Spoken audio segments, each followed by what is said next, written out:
Nous allons travailler aujourd'hui sur l'évangile de Matthieu, chapitre 4, du verset 1 à 11. Alors Jésus fut emmené par l'Esprit dans le désert pour être tenté par le diable. Après avoir jeûné 40 jours et 40 nuits, il eut faim.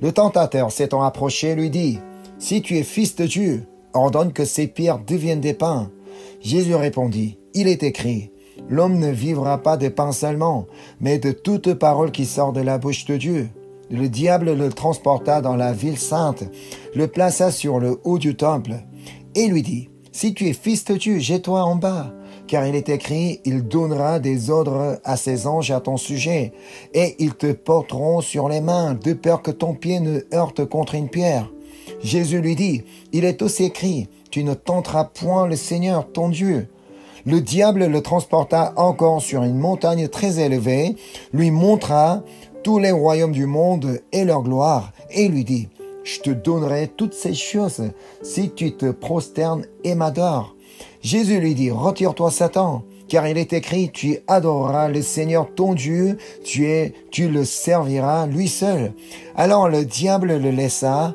et voici des anges vinrent auprès de Jésus et le servaient. Amen.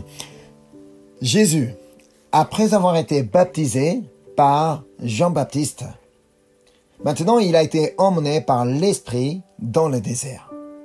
Mais là, certains peuvent se demander, comment est-ce possible que Jésus soit emmené par l'Esprit dans le désert? Car quand on dit il est emmené par l'Esprit, cela signifie qu'il a été conduit par le Saint-Esprit. Pourtant, Jésus est Dieu. Il est fils de Dieu. Dieu, Jésus et le Saint-Esprit sont un. Mais comment ça se fait que Jésus est emmené par le Saint-Esprit? Mais comme ça a été le cas du baptême, Jésus a été emmené par l'Esprit pour nous être un exemplaire. Ce n'est pas parce qu'il avait besoin d'être conduit par le Saint-Esprit. Non, c'est pour nous donner un exemplaire. La dernière fois, je vous ai déjà expliqué pour quelle raison Jésus a été baptisé alors qu'il n'avait pas besoin d'être baptisé en tant que Dieu. C'était pour nous montrer ce qui se passe pour ceux qui sont baptisés. Lors du baptême, ce qui se passe. C'est pareil. Jésus a été emmené par l'Esprit pour donner un exemple pour ceux qui sont conduits par le Saint-Esprit. Dans ce passage, qu'est-ce qu'on apprend? Jésus a été emmené par le Saint-Esprit pour être tenté par le diable. Cela signifie que même si nous sommes conduits par le Saint-Esprit, nous savons que c'est le Saint-Esprit qui nous conduit. Nous pouvons très bien être tentés par le diable. On ne va pas éviter la tentation du diable, même si le Saint-Esprit est là chaque moment de notre vie pour nous conduire. Mais on peut très bien être exposé à la tentation du diable. Car tout être humain ayant une nature charnelle peut être tenté. Ça a été le cas de Jésus aussi. Parce que Jésus était vraiment Dieu. Il était 100% Dieu, mais aussi 100% homme. Il avait la vraie chair homme. Il était un vrai homme. Il était comme nous. Alors, il pouvait ressentir tout ce que l'homme peut ressentir, exactement comme nous. Il avait faim s'il ne mangeait pas. Il avait soif s'il ne buvait pas. Il était fatigué après une longue journée de travail. C'est exactement comme nous. Il était aussi triste. Il était joyeux. Il était heureux. Il se mettait en colère aussi. Exactement comme nous tous. C'est pourquoi Jésus nous a appris comment résister à la tentation du diable, ayant la chair humaine. En tant qu'un homme, comment on peut résister à la tentation du diable? On ne peut pas dire que voilà, cela était possible parce que c'était Jésus. Parce que c'est Jésus qui pouvait résister à la tentation. Non. C'est ce qu'on peut lire au verset 2. Donc, dans le passage d'aujourd'hui, le verset 2. Après avoir jeûné 40 jours et 40 nuits, il eut faim. Ce n'est pas parce que c'est Jésus qu'il pouvait jeûner 40 jours et 40 nuits et qu'il n'avait aucun problème. Non, lui aussi, il avait faim parce qu'il n'avait pas mangé pendant 40 jours. Lui aussi, il avait faim, il était fragilisé. Il était bien fragile physiquement. C'est là que le tentateur est venu tenter Jésus. C'est ce qu'on peut lire au verset 3. Le tentateur, s'étant approché, lui dit: « Si tu es fils de Dieu, ordonne que ces pierres deviennent des pains. » Il le dit parce qu'il savait que Jésus avait faim. Le tentateur savait exactement quel était le point faible de Jésus. Qu'est-ce qu'il dit? « Si tu es fils de Dieu, ordonne que ces pierres deviennent des pains. » Est-ce possible ou pas pour Jésus de faire devenir des pierres des pains? Il en est tout à fait capable. Il est tout puissant, il est Dieu. Mais il ne le fait pas. Parce qu'il n'avait pas besoin d'en réaliser. Parce qu'il n'avait pas réellement besoin de transformer des pierres en pain. Il est sûr et certain que Dieu connaît nos besoins. Il connaît tout ce dont nous avons besoin. Il sait très bien ce qui nous manque à l'instant même. Tout de même, s'il ne nous le donne pas, s'il ne pourvoit pas nos besoins, il a une raison. Pourquoi? Parce qu'il nous a oubliés. Peut-être parce qu'il ne nous aime pas. Parce qu'il ne veut rien faire pour nous. Non, on peut trouver la réponse dans l'épître de Jacques, chapitre 4, du verset 2 à 3. Vous convoitez et vous ne possédez pas. Vous êtes meurtriers et envieux et vous ne pouvez pas obtenir. Vous avez des querelles et des luttes et vous ne possédez pas parce que vous ne demandez pas. Vous demandez et vous ne recevez pas parce que vous demandez mal dans le but de satisfaire vos passions. Dieu ne nous pourvoit pas nos besoins parce que premièrement, on ne demande pas. Parce qu'on ne prie pas. Parce qu'on ne réclame pas à Dieu. Ça peut être la première raison. Et deuxièmement, parce qu'on demande mal. Même si on prie chaque jour, on prie sans cesse, si on demande mal dans le but de satisfaire nos passions, il ne peut pas nous en donner. Oui, on peut demander tout ce qu'on veut à Dieu, mais il ne peut pas te donner. Non pas parce qu'il en est incapable, plutôt parce qu'il est préférable de ne pas nous en donner. C'est pourquoi il ne nous donne pas. Par exemple, un enfant qui demande un couteau à sa maman, la maman donnera-t-elle un couteau à son enfant?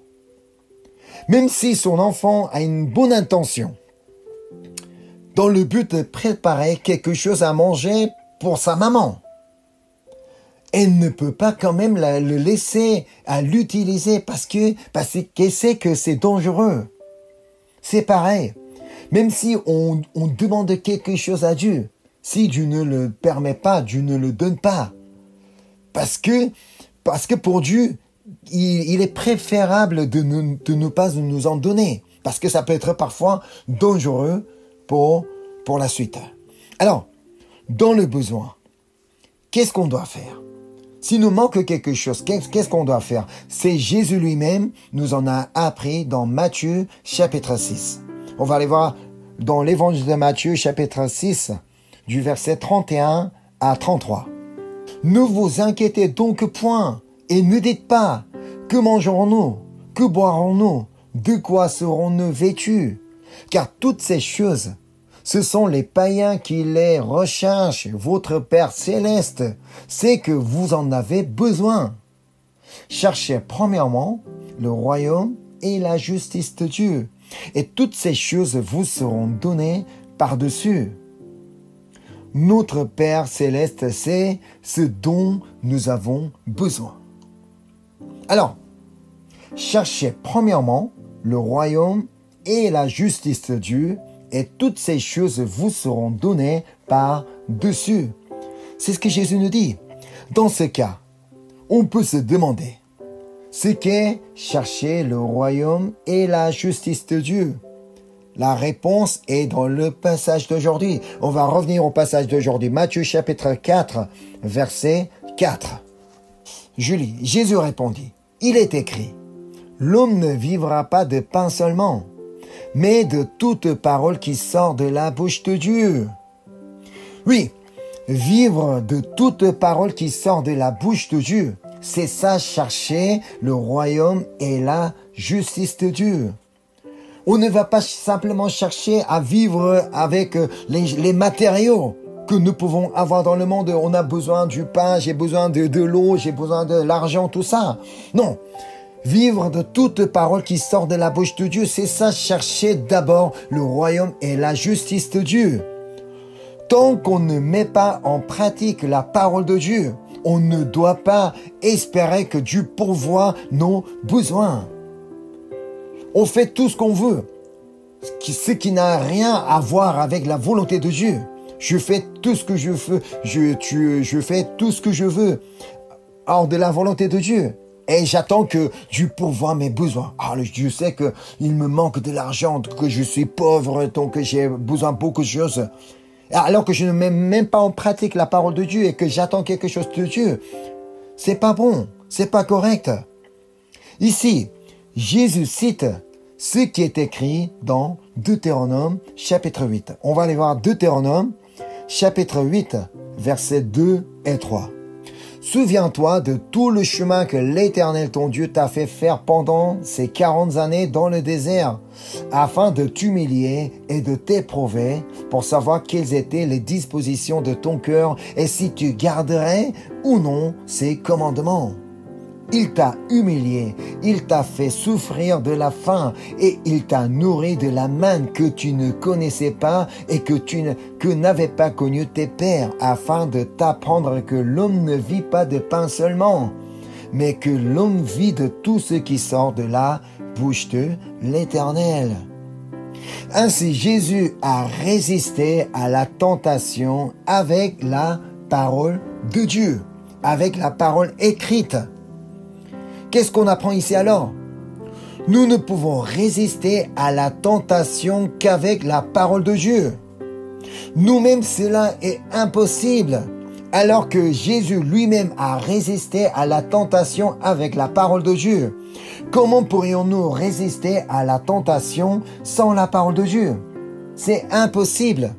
Jésus a résisté à la tentation avec la parole pour nous donner un exemple. Voilà, c'est ainsi que vous allez pouvoir résister à la tentation. Vous-même, cela est impossible. Je vous ai donné cet exemple. Alors, avec la parole de Dieu, résistez à la tentation. Que ce soit l'épreuve qui vient de Dieu, que ce soit la tentation qui vient du Satan, nous n'avons qu'à faire une seule chose. Garder la parole de Dieu. Car l'homme vit de tout ce qui sort de la bouche de l'Éternel. Ce verset-là, il ne faudra jamais oublier. L'homme vit de tout ce qui sort de la bouche de l'Éternel. Alors aujourd'hui, si je n'ai pas cette parole, sachez que je ne peux pas vivre. Comme si je n'avais pas de vie. Alors, il nous faut absolument la parole de Dieu. C'est avec la parole de Dieu que nous allons pouvoir supporter l'épreuve et aussi résister à la tentation. C'est pourquoi 1 Corinthiens chapitre 10, verset 13 dit ainsi. Aucune tentation ne vous est survenue qui n'ait été humaine et Dieu qui est fidèle ne permettra pas que vous soyez tentés au-delà de vos forces. Mais avec la tentation, il préparera aussi le moyen d'en sortir afin que vous puissiez la supporter.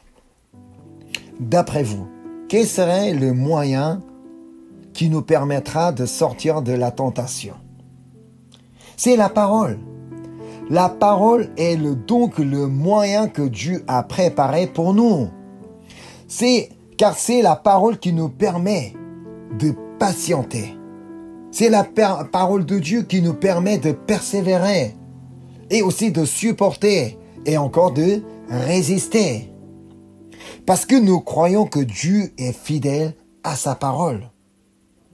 Mais avant tout, il faudra que nous connaissions déjà la parole de Dieu. Avant de croire en la parole de Dieu, il faudra déjà connaître la parole de Dieu. Si on ne connaît pas la parole de Dieu, on ne peut pas croire en la parole de Dieu. Alors, pour en connaître, il est important de lire la Bible.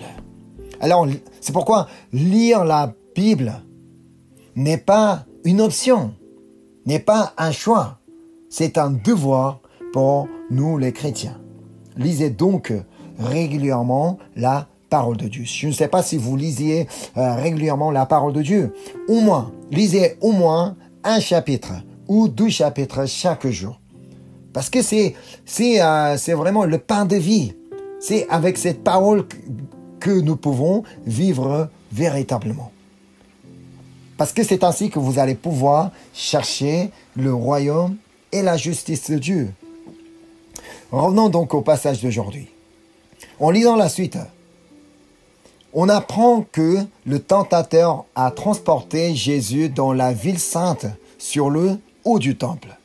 C'est ce qu'on peut lire au versets 4 et 6. Matthieu chapitre 4, versets 5 et 6. Le diable le transporta dans la ville sainte, le plaça sur le haut du temple et lui dit: « Si tu es fils de Dieu, jette-toi en bas, car il est écrit, il donnera des ordres à ses anges à ton sujet, et ils te porteront sur les mains, de peur que ton pied ne heurte contre une pierre. » Qu'est-ce qu'il voulait le diable? Qu'est-ce qu'il attendait? Que Jésus tente Dieu. Cette tentation est bien particulière, parce que le diable tente Jésus à partir de la parole écrite. C'est avec la parole de Dieu que le diable cherche à tenter Jésus. Là, le diable cite la parole écrite dans Psaume 91. C'est ce qu'on va aller voir. On va aller voir Psaume chapitre 91, du verset 10 à 12. « Aucun malheur ne t'arrivera, aucun fléau n'approchera de ta tente, car il ordonnera à ses anges de te garder dans toutes tes voies. Ils te porteront sur les mains de peur que ton pied ne heurte contre une pierre. » Autrement dit, Satan pousse les croyants à douter. Tu vois, il est écrit qu'aucun malheur ne t'arrivera dans la Bible. Mais regarde comment tu es aujourd'hui. Il dit qu'il ordonnera à ses anges de te garder dans toutes tes voies. Mais où sont-ils? Pourquoi ils ne te gardent pas? Pourquoi ils laissent ton pied heurter contre une pierre? Pourquoi autant de problèmes dans ta vie? Ils ne te protègent pas, alors que la Bible, il est écrit comme ça. Mais qu'est-ce que tu racontes? Il n'est pas menteur. Alors qu'il a dit qu'il te gardera et aucun malheur ne t'arrivera. Mais pourquoi autant de problèmes dans ta vie? Il nous pousse à douter la fidélité de Dieu, la bonté de Dieu, l'amour de Dieu et encore la puissance de Dieu. L'arme la plus puissante de Satan, c'est semer le doute dans notre cœur. C'est pas un grand doute, ça commence avec un tout petit doute. Est-ce que c'est vrai ce qui est écrit dans la Bible? Alors que Dieu t'a promis ainsi. Mais pourquoi ça ne réalise pas dans ta vie? Pourquoi ça s'accomplit pas dans ta vie? C'est comme ça qu'on commence à semer le doute dans notre cœur. Même un couple marié depuis des dizaines d'années, qui s'entendait très très bien avec des enfants, qui étaient très heureux, même ce couple peut voir sa relation complètement brisée dès l'instant où le doute commence à s'installer. Même un tout petit doute pour carrément rompre la relation. Est-ce que vous vous rappelez l'histoire d'Ève? Comment elle a été tentée par le serpent dans le jardin d'Éden?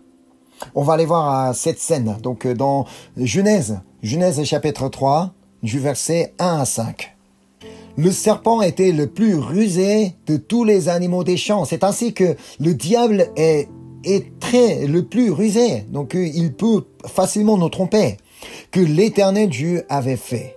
Il dit à la femme, Dieu a-t-il réellement dit? C'est ça, c'est comme ça qu'il commence à faire douter. Dieu a-t-il réellement dit? Est-ce que c'est vrai? Vous ne mangerez pas de tous les arbres du jardin. Est-ce que c'est vrai que Dieu a dit comme ça? Est-ce que c'est possible que Dieu vous a interdit quelque chose? La femme répondit au serpent, nous mangeons du fruit des arbres du jardin.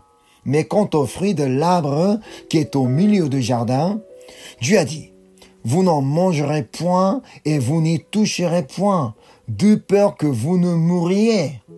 En fait, ce n'est pas exactement ce que Dieu a dit. Mais parce que comme le Satan, il est très intelligent, il a semé le doute dans le cœur d'Ève. Alors donc, elle ne pouvait pas parler exactement comme elle a entendu de Dieu. De peur que vous ne mouriez. Alors le serpent dit, ah tiens, vous ne mourrez point, vous n'allez pas mourir. Mais Dieu sait que le jour où vous en mangerez, vos yeux s'ouvriront et que vous serez comme des dieux, connaissant le bien et le mal. Tu comprends pourquoi il t'a interdit de manger ce fruit? Parce que Dieu a peur que vous deveniez comme lui. C'est comme ça que le diable travaille. Ainsi, le Satan nous fait douter Dieu. Autrement, il nous fait douter sa parole. Est-ce que cette parole est vraie? Est-ce que cette parole sera vraiment accomplie dans ma vie? Comme si la parole de Dieu ne s'accomplirait jamais dans ma vie. Savez-vous quel est le contraire de la foi? Le contraire de la foi, ce n'est pas forcément la méfiance, c'est le doute. C'est ce qu'on peut remarquer d'après Abraham. Lui, il pouvait tout à fait douter Dieu, parce que Dieu lui avait donné la promesse. Mais après des années, ça ne s'accomplissait pas, mais il pouvait très bien douter Dieu. Mais est-ce que Dieu a dit, vraiment, ce que Dieu a dit est vrai? Est-ce que ce n'est pas un mensonge? Mais il ne l'a pas fait, il n'a pas douté. Au contraire, il a cru. C'est ce qu'on peut lire dans l'Épître aux Romains, chapitre 4, du verset 18 à 21. Espérant contre toute espérance, il crut, en sorte qu'il devint père d'un grand nombre de nations, selon ce qui avait été dit, telle sera ta postérité. Et sans faiblir dans la foi, il ne considéra point que son corps était déjà usé, puisqu'il avait près de 100 ans, et que Sarah n'était plus en état d'avoir des enfants. On pouvait très bien douter. Il ne douta point, par incrédulité au sujet de la promesse de Dieu, mais il fut fortifié par la foi, donnant gloire à Dieu, et ayant la pleine conviction que ce qu'il promet, il peut aussi l'accomplir. Le verset 21 est très important.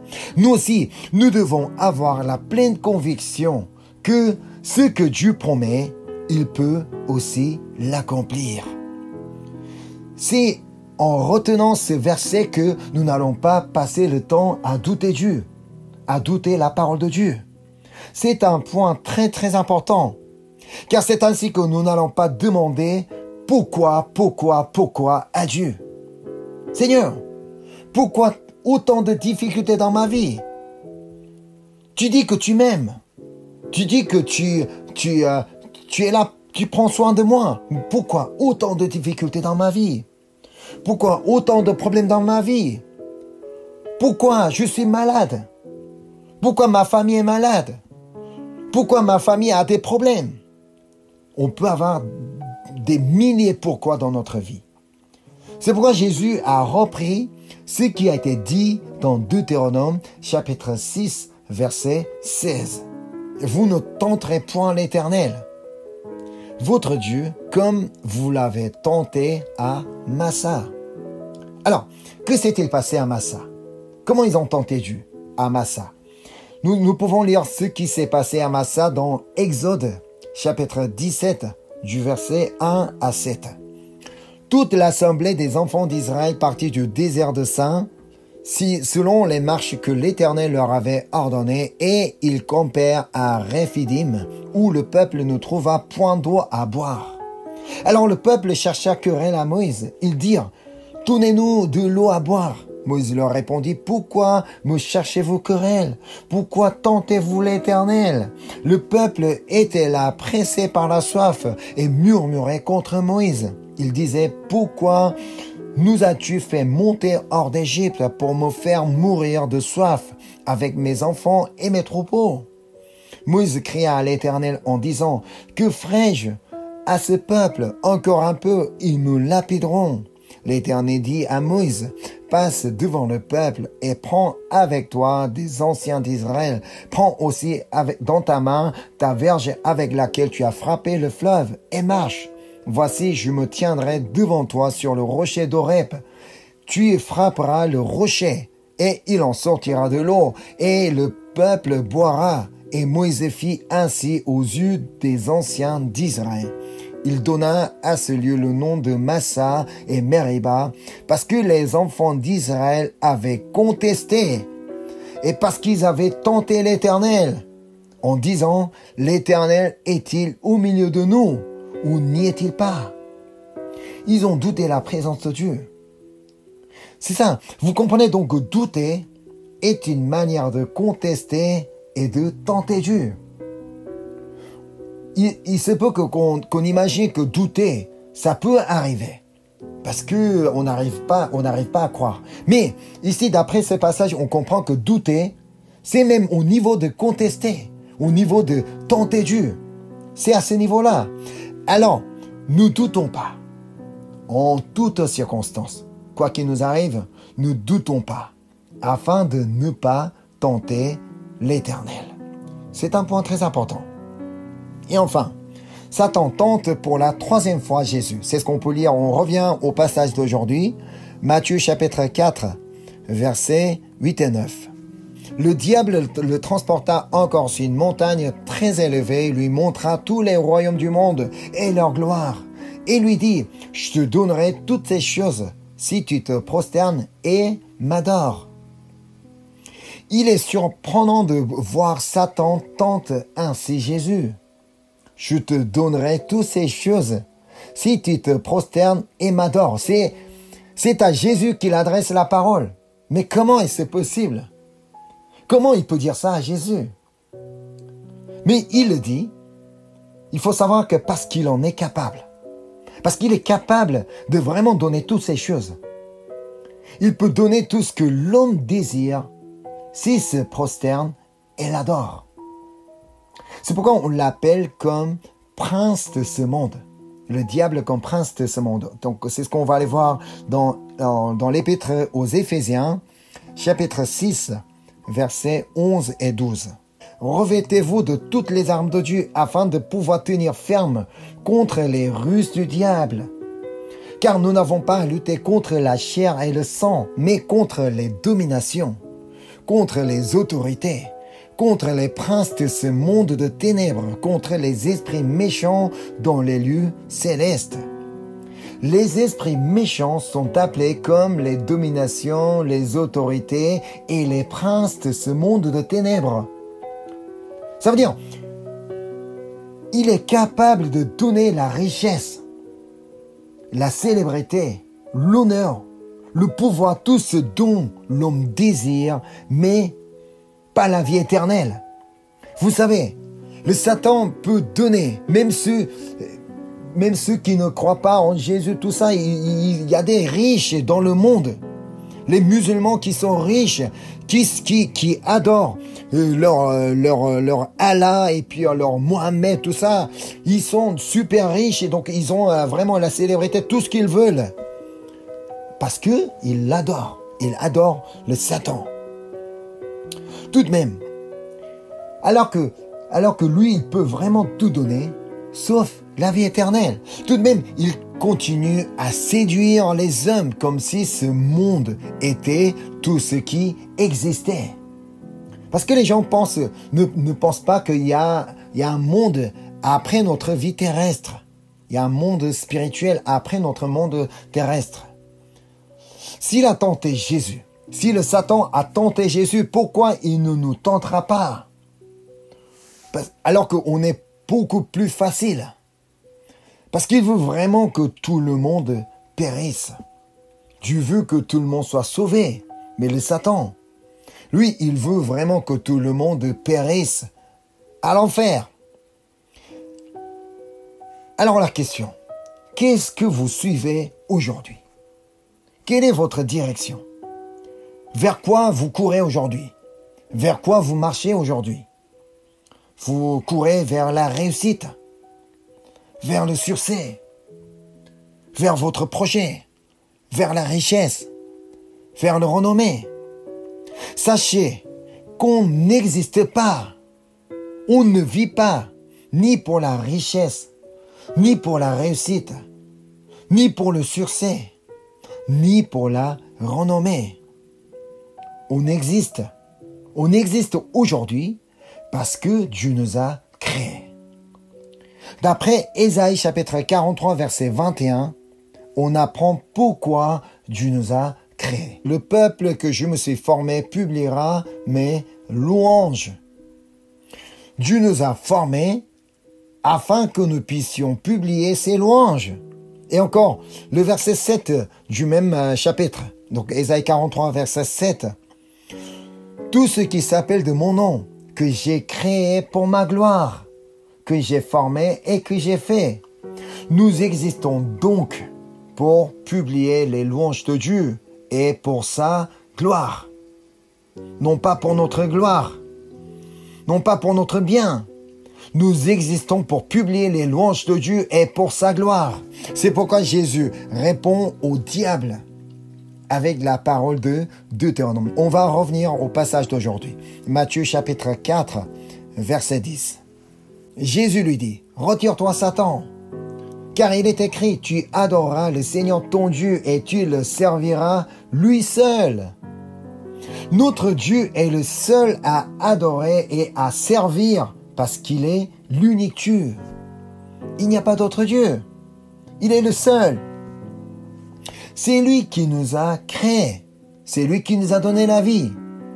Nous n'avons qu'à suivre ce Dieu qui nous a créés, car tout appartient à lui. Vraiment, tout ce qui est dans le monde, c'est Dieu qui les a créés. Alors tout appartient à lui.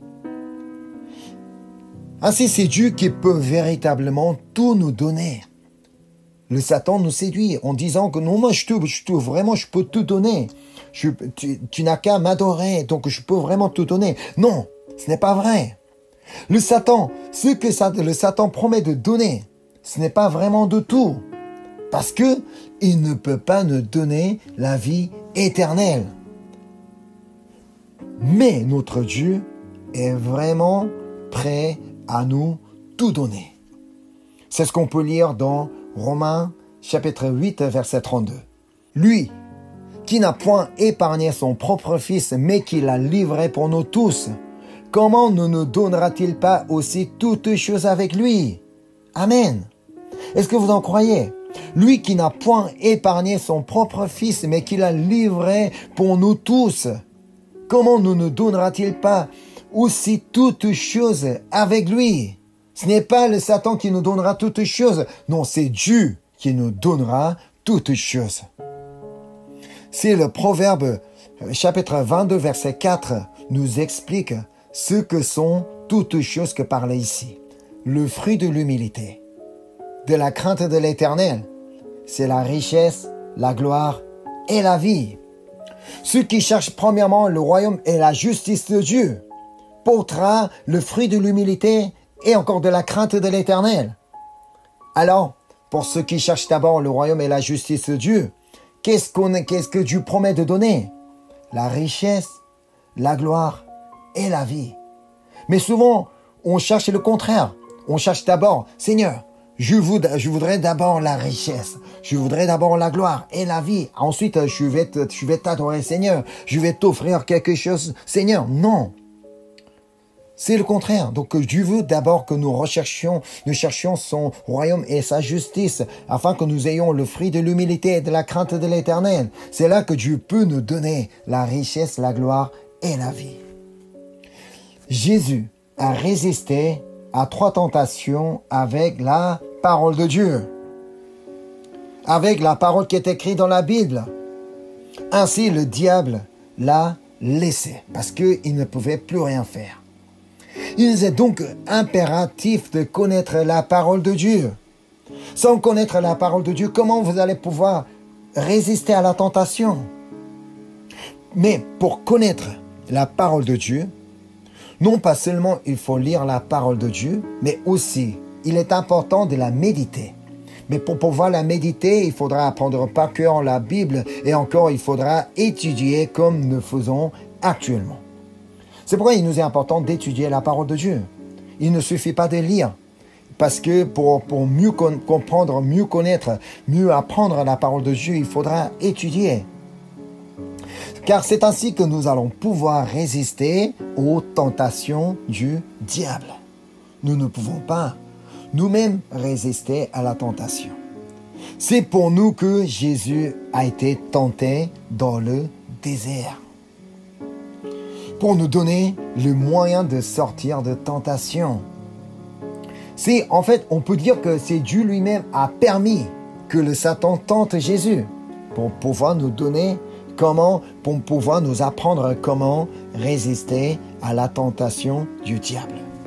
Si donc nous décidons à résister avec la parole de Dieu, des anges viendront auprès de nous pour nous aider et pour nous servir comme ça a été le cas de Jésus.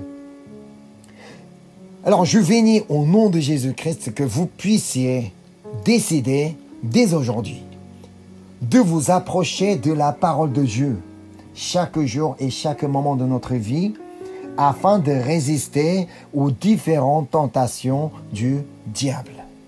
Amen. Alors, avec la parole que nous avons étudiée aujourd'hui, Jésus nous a montré comment nous pouvons résister à la tentation du diable. Nous-mêmes, cela est impossible. Jésus lui-même nous a appris, Jésus lui-même nous a montré.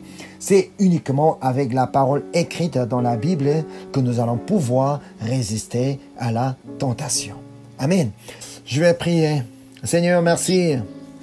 Merci pour tout ce que tu as fait dans notre vie. Merci pour ta grâce. C'est par ta grâce que nous sommes connectés ce soir pour étudier ta parole, Seigneur. Seigneur, aujourd'hui, avec Matthieu chapitre 4, nous apprenons combien il est important de connaître ta parole, Seigneur. Sans ta parole, nous ne pouvons rien faire. Sans ta parole, nous ne pouvons pas résister aux tentations du diable. Comme tu as résisté aux tentations du diable avec la parole écrite, nous allons aussi nous intéresser à ta parole. Nous allons aussi nous approcher de tes paroles, Seigneur, afin que nous puissions continuellement résister aux différentes tentations du diable. Ô Saint-Esprit, conduis-nous chaque moment et aide-nous afin que nous puissions continuellement lire ta parole, et méditer ta parole et encore étudier ta parole et continuellement. Merci encore une fois pour ta grâce, pour tout ce que tu as réalisé dans notre vie et que merci parce que tu seras continuellement avec nous dans toute notre vie. Merci encore une fois, je te remercie au nom de Jésus-Christ. Amen.